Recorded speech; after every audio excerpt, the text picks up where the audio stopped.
There is still a lot of work to be done to make our world more inclusive, but we've come a long way since queer artists like Frida Kahlo wielded a paintbrush, Jean-Michel Basquiat spray-painted Lower Manhattan, and Andy Warhol turned a humble can of soup into a masterpiece. Art is all about identity and self-expression. So even in the face of significant adversity, LGBTQIA+ folk channeled themselves into art that changed the creative landscape forever. We challenged our design community to reimagine modern-day logos in the style of some of our favorite queer artists, as in, how would Haring design Google's logo? What would Warhol do for Apple? And how would Erte tackle Pepsi? Stay tuned to see how our designers put their spin on these iconic styles. But first, we should learn more about our chosen artists, whose work was influential, thought-provoking, and just really, really cool. So let's take a closer look. Frida Kahlo, Jean-Michel Basquiat, Andy Warhol, they're all household names, and their work is interwoven into the history of art and contemporary culture.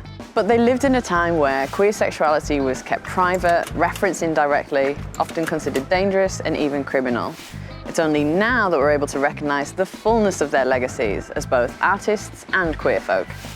Take Erte, who's best known for helping to define the ultra-glamorous, sophisticated Art Deco aesthetic. Feather headdress, anyone? Mexican painter Frida Kahlo, whose epic unibrow continues to captivate us all, explored the masculine and feminine sides of her identity in raw, intimate self-portraits. Though Buford Delaney, a black gay man from the American South, struggled with mental illness and addiction, his paintings were lively, expressive portraits.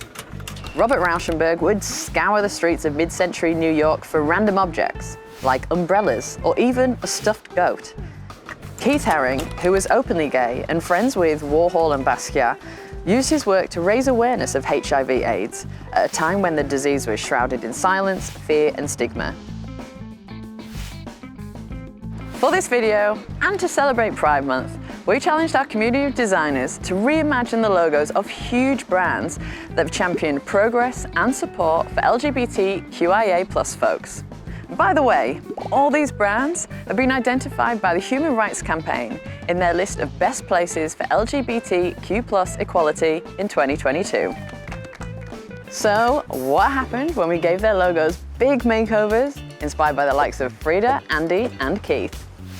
Let's kick it off with AnaMaria.Design, who was moved by Erte's alphabet paintings and stylized feminine figures to rework L'Oreal's logo. The prominent eyes, slender hands, and Art Deco serif typography are all emblematic of Erte's work. CCdesign added Basquiat's signature crown motif and chaotic lines to Vista's logo, while Sebas G grupooma combined the McDonald's logo with Keith Haring's vivid colors, simple lines, and a message of queer love. Eppeler used Robert Rauschenberg's mixed media style to rework Pepsi's famous logo mark, while Replica turned a tub of Ben & Jerry's ice cream into a classic Warhol. Rather than replicate Frida Kahlo's technique, Venezuelan designer byangejimenez chose to focus on Frida's surrealist style and message. Music fueling a beating heart, breaking through the Spotify logo is very Frida. Jimenez told us, "It's really inspiring and comforting to me Frida Kahlo was able to create these amazing pieces of art out of pain." Finally, Glerm Rubini blended Coca-Cola's brand messaging, that of good times and street parties, with Buford Delaney's joyful, abstract depiction of community life.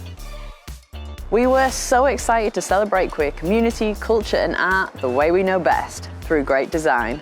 And it's amazing to see so many fantastic logos that came out of the project. Let us know what you think in the comments. And if you'd like to try a design makeover of your own, head to 99 Designs by Vista to check out more.